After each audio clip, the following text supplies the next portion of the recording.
வணக்கம். இப்போது நேற்று நடந்த மாநாடு டிவிகே மாநாடு பார்த்துருப்பீங்க.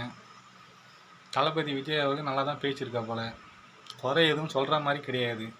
குறை சொல்கிறோம் மனுஷனே கிடையாது. காரணம் என்னென்னா இவ்வளோ தான் பேச்சு. அதாவது பேச்சில் இருக்கிறது செயலில் இருக்காது, செயலில் இருக்கிறவங்க பேச மாட்டான் அப்படின்னு ஒரு தாக்கம் இருக்குது. அது தெரியும்ல, பழமொழி மட்டும் இல்லை, அது உண்மை. அதுதான் இவர் செயலில் காமிப்பார், அவ்வளோதான். இதை தான் பேசணும், இதை தான் சொல்லணுன்றது நியாயம் கிடையாது. அவருக்கு தேவை அந்த மாதிரி செயலில் செய்யணும். அதாவது நம்மளுக்கு செஞ்ச மக்களுக்கு திருப்பி நான் அவங்களுக்கு ஏதாவது செய்யணுன்றது தான் அவருடைய அரசியல் பயணமே தவிர, இதில் கொள்கை கோட்பாடு இதெல்லாம் தேவையில்லாத வேலை. அவருக்கு என்ன தேவையோ அதை சொல்லிட்டாரு, செய்வார்.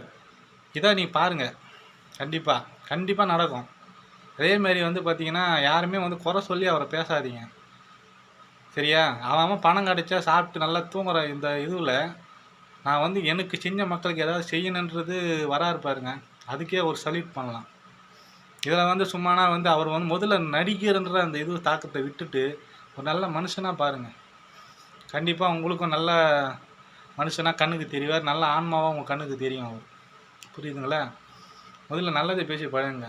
அவரும் நல்லது செய்வார். ஒரு வாய்ப்பு கொடுங்க. வாய்ப்பு கொடுக்காத முதல்ல பேச தகுதி எவனுக்குமே கிடையாது. வாய்ப்பை கொடுத்துட்டு பேசுங்க, அதுதான் நியாயம், சரியா? முதல்ல சும்மா எல்லாரையும் குறை சொல்கிறத நிறுத்துங்க. குறை சொல்கிற வாயம் குலைக்கிற நாயம் உருப்படாது. இதுதான் என் கருத்து. போல புரிஞ்சிக்கங்க, சரியா? வணக்கம்.